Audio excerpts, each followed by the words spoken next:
wabarakatuh. Di sini saya akan menjelaskan resume teknologi informasi yang saya buat. Perkenalkan terlebih dahulu, nama saya Tiara Ayu Asmarani Putri, NIM 4021901668. Tren teknologi komputer di bank. Dalam konteks tantangan dan peluang-peluang bisnis pada bidang ICT, sampai pertengahan 2008 yang lalu, misalnya Time Magazine mencatat angka bisnis biro jodoh di internet mencapai lebih 1.500 juta dolar atau sekitar 15 triliun rupiah. Di Indonesia akhir Maret 2008 yang lalu, lebih dari 3 juta orang nasabah perbankan telah menggunakan mobile banking berbasis SMS pada 17 bank nasional. Aktivitas e-komersi dunia berbasis web juga telah mencapai nilai yang tidak kalah besar. Sebagai gambaran lain tentang besarnya pasar dan aktivitas manusia yang telah terhubung dengan aktivitas e-commerce adalah statistik jumlah pengguna internet di dunia dan gambaran kecepatan perkembangannya. Meskipun penggunaan internet di Indonesia masih relatif kecil dibanding beberapa negara lain, yaitu berada di urutan kelima di antara negara-negara di Asia lainnya, namun perkembangan penggunaan internet di Indonesia terlihat tumbuh sangat pesat dengan era kemampuan internet yang seperti ini.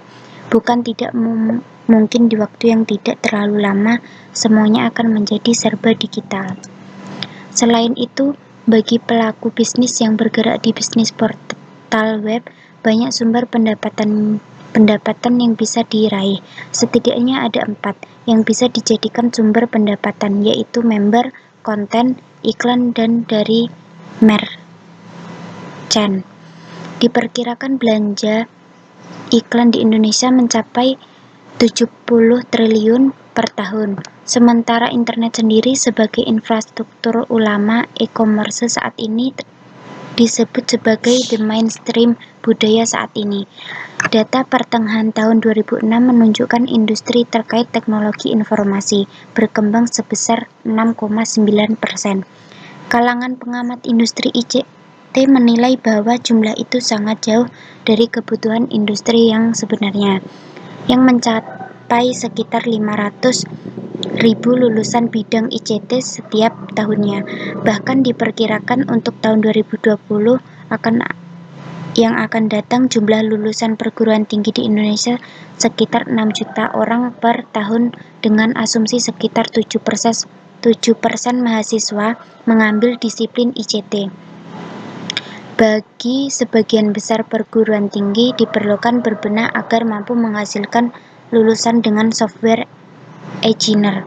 Walaupun volume lulusan pendidikan formal seperti diploma 2, diploma 3, sarjana S1 dan magister S2 sudah cukup besar, namun kita masih membutuhkan banyak SDM yang handal dan profesional.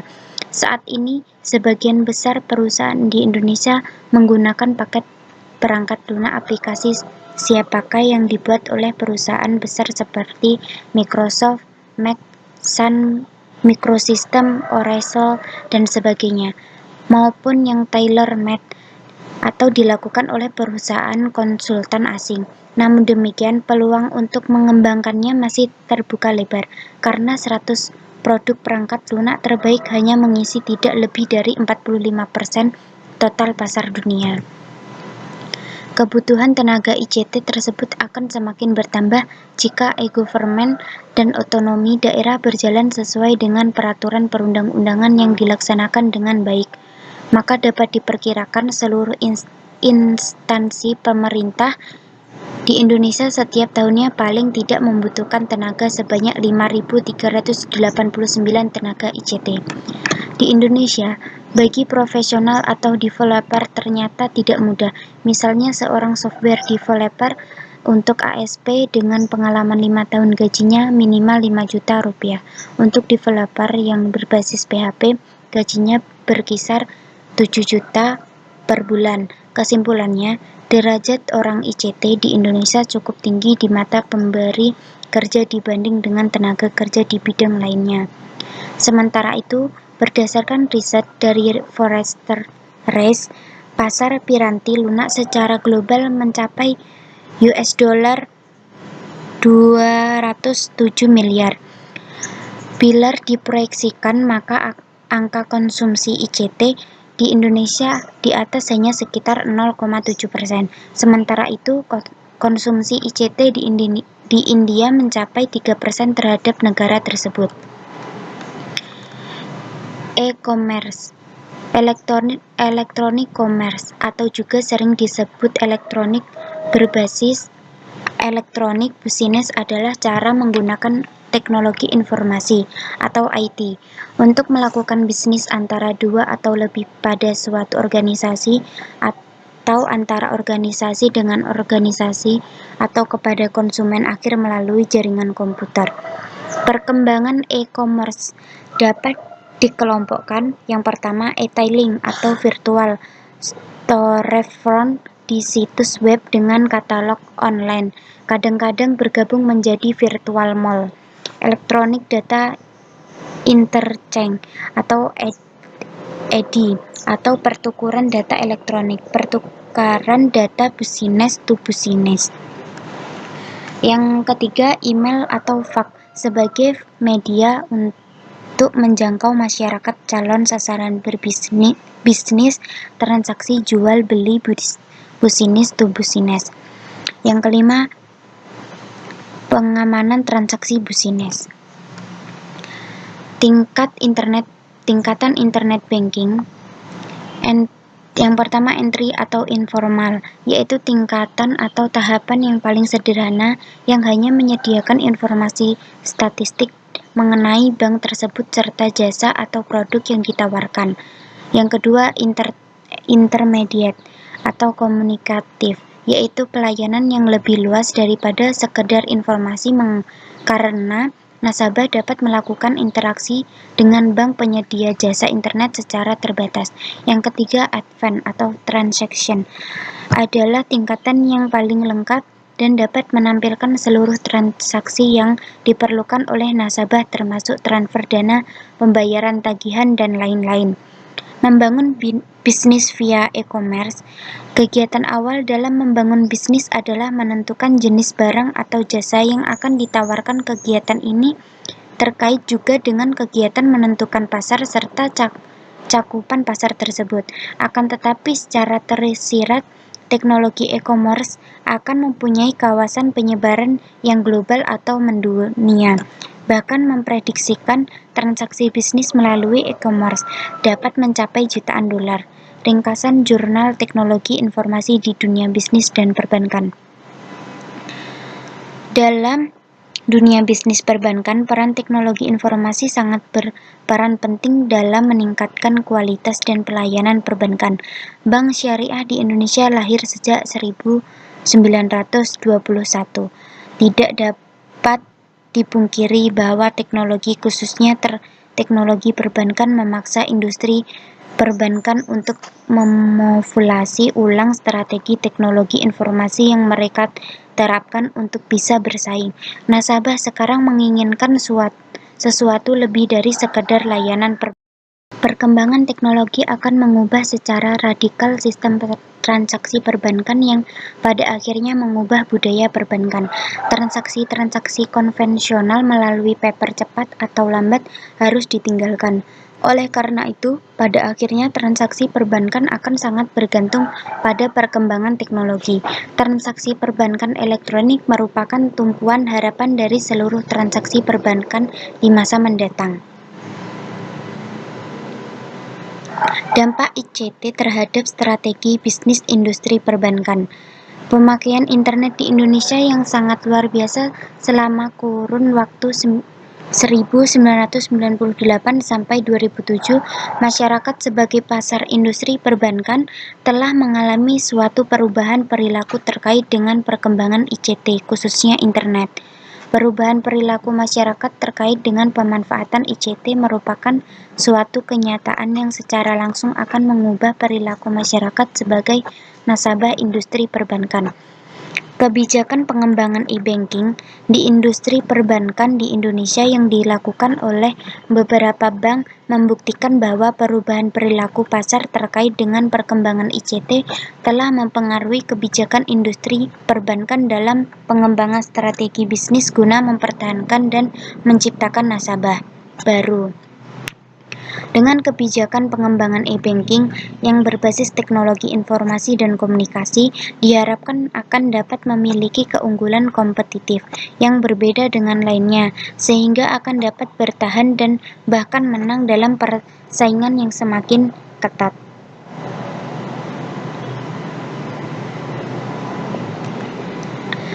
Tren produksi sistem informasi perbankan.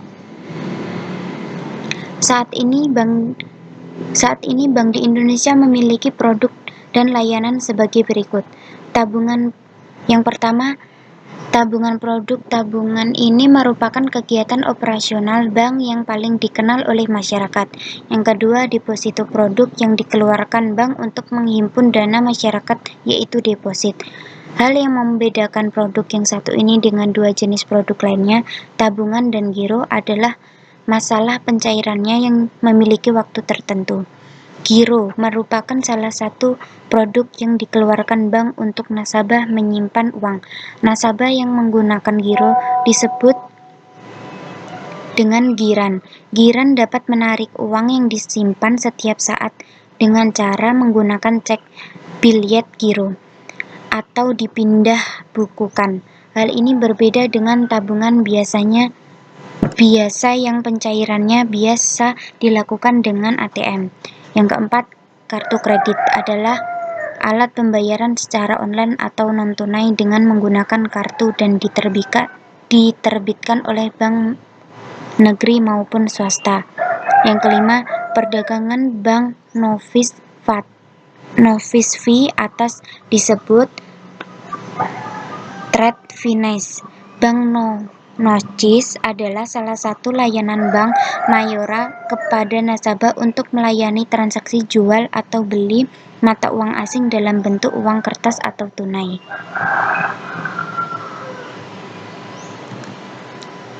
Tren transaksi.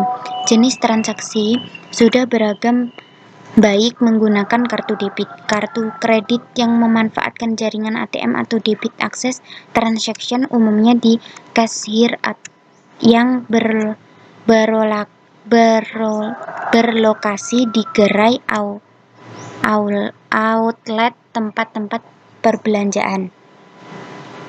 Internet banking dapat digunakan untuk bermacam-macam transaksi online. Beberapa di antaranya yaitu: yang pertama, untuk mencetak saldo rekening dan histori transaksi bank.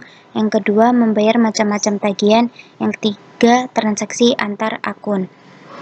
Contoh produk layanan berbasis online sebagai berikut. Dipicu oleh perkembangan internet, makin meningkatnya kemampuan hardware dan software dengan kecepatan tinggi, dan penyebaran komputer makin menyadarkan nasabah bank akan berbagai kemudahan yang didapatkan dengan ketersediaan layanan online banking. Ketersediaan teknologi dan dampak bagi perbankan. Untuk menunjang keberhasilan operasional sebuah lembaga keuangan perbankan seperti bank, sudah pasti diperlukan sistem informasi yang handal yang dapat diakses dengan mudah oleh pengelola dan pengguna teknologi informasi yang akan terganti pada teknologi online. Resiko yang dihadapi: error in information or processing, fraud industri bank, fraudulent misrepresentation, disruption to processing. Akan perhitungan utang piutang antar peserta di satu tempat dengan menyerahkan surat berharga dan surat dagang yang telah ditetapkan untuk diperhitungkan. Memperluas dan memperlancar pembayaran giral. Menurut PBI nomor 7/18/PBI/2005, clearing adalah pertukaran warkat atau data keluarga elektronik atau DKE antar peserta clearing baik atas nama peserta maupun nasabah peserta yang perhitungannya diselesaikan pada waktu tertentu. SKNBI atau Sistem Clearing Nasional Bank Indonesia adalah suatu sistem yang meliputi clearing debit dan clearing kredit yang diselesaikan secara nasional. Karakteristik: yang pertama penyelenggara, yang kedua peserta, yang ketiga penyelenggaraan. Ada dua sistem penyelenggaraan SKNBI, yaitu clearing debit dan clearing kredit. Yang keempat, batasan nominal. Yang kelima, penyediaan pendanaan awal. Yang keenam, komponen utama. Yang ketujuh, jaringan komunikasi data. Yang kedelapan, pengiriman DKI. Yang kesembilan, download DKI dan laporan. Jadwal clearing. Dalam melakukan transfer dana yang menggunakan clearing, akan ada siklus untuk mengirim. Berikut jadwal clearing yang sudah ditetapkan. Yang pertama, pengiriman DKI kredit yang dimulai pukul 12.45 sampai dengan 15.30 WIB. Yang kedua, pengiriman DKI kredit yang mulai pukul 08.15 sampai dengan 11.30 WIB. Yang ketiga, pengiriman DKI debit ditentukan oleh masing-masing PKL dengan ketentuan batas maksimal sampai jam 15.30 WIB. Biaya clearing. Biaya clearing merupakan biaya proses transfer antar bank melalui clearing. Untuk biaya clearing lebih murah dibandingkan dengan transfer online. Berikut ini biaya transfer clearing. Yang pertama, clearing debit. Untuk biaya proses clearing yang menggunakan clearing debit dengan pemilihan warkat sebesar 1.500.000 rupiah dengan rincian 1.000 digunakan untuk proses DKI, sedangkan 500 digunakan untuk warkat debit. Yang kedua, clearing kredit. Untuk biaya proses clearing yang menggunakan clearing kredit sebesar Rp1.000 per transaksi. Sistem informasi perbankan syariah. Pesatnya perkembangan teknologi informasi yang ditandai dengan kehadiran sejumlah berbagai alat komunikasi mutakhir seperti smartphone, di mana setiap orang dapat mengolah, memproduksi, serta mengirimkan maupun menerima segala bentuk pesan komunikasi, di mana saja dan kapan saja, seolah-olah tanpa mengenal batasan, ruang dan waktu. Dengan sendirinya telah memacu terjadinya perkembangan di sektor media massa, yang merupakan bagian dari komponen komunikasi. Akibatnya, serbuan informasi yang bersumber dari media massa, baik cetak maupun elektronik, mulai terasa. Disadari atau tidak, saat ini kita memang telah berada dalam suatu lingkaran yang syarat akan informasi. Hal ini tentunya akan memberikan dampak-dampak tertentu bagi masyarakat, baik positif maupun negatif. Sifat operasional aplikasi. Dalam melakukan kegiatannya, perbankan syariah bekerja sama dengan bidang teknologi informasi untuk membangun sistem informasi perbankan syariah dengan membuat aplikasi khusus yang dapat mempermudah semua proses-proses transaksi yang ada di perbankan syariah, yang salah satunya adalah proses transaksi jual beli. Dan sudah menjadi suatu yang sangat relatif bila dikatakan bahwa sebuah aplikasi teknologi perbankan syariah itu baik atau lebih baik dari aplikasi yang lain. Kemampuan aplikasi dalam menjalani perubahan. Dalam perjalanan suatu usaha senantiasa terdapat perubahan-perubahan baik dari sisi strategi maupun perubahan yang diakibatkan oleh regulasi. Oleh karena itu, ada beberapa faktor pokok yang harus dipertimbangkan adalah maintainability, yaitu usaha untuk menemukan perbaikan dari kesalahan, maupun usaha untuk melakukan perubahan. Flexibility, yaitu usaha yang diperlukan untuk melakukan modifikasi, terutama terhadap aplikasi yang berhubungan dengan hal-hal operasional. Testability, yaitu usaha yang diperlukan untuk menguji atau memastikan suatu aplikasi telah sesuai dengan kebutuhan bisnis, komplit dengan regulasi yang ada, dan lain sebagainya. Daya adaptasi software terhadap lingkungan baru. Percepatan TI semakin hari semakin cepat. Perubahan-perubahan terjadi mulai dari operating system yang hampir setiap tahun mengeluarkan versi baru, software pendukung, delivery channel maupun hardware yang terus dikembangkan untuk mengembangkan aplikasinya sehingga dapat beradaptasi terhadap lingkungan baru. Delivery channel merupakan salah satu faktor yang harus diperhitungkan dalam mengembangkan bisnis di masa depan, mengingat arah perbankan dunia menuju sistem cyberbanking atau perbankan maya. Penerapan e-banking syariah pada sistem informasi manajemen perbankan syariah. Tujuan penelitian ini adalah untuk mengetahui sistem informasi manajemen pada penerapan e-banking pada bank syariah yang sekarang ini marak menggunakan produk dalam bentuk digital yang berada dalam genggaman tangan berupa gadget atau smartphone. Geliat ekonomi Islam yang makin berkembang telah diadopsi ke dalam kerangka besar kebijakan ekonomi di Indonesia.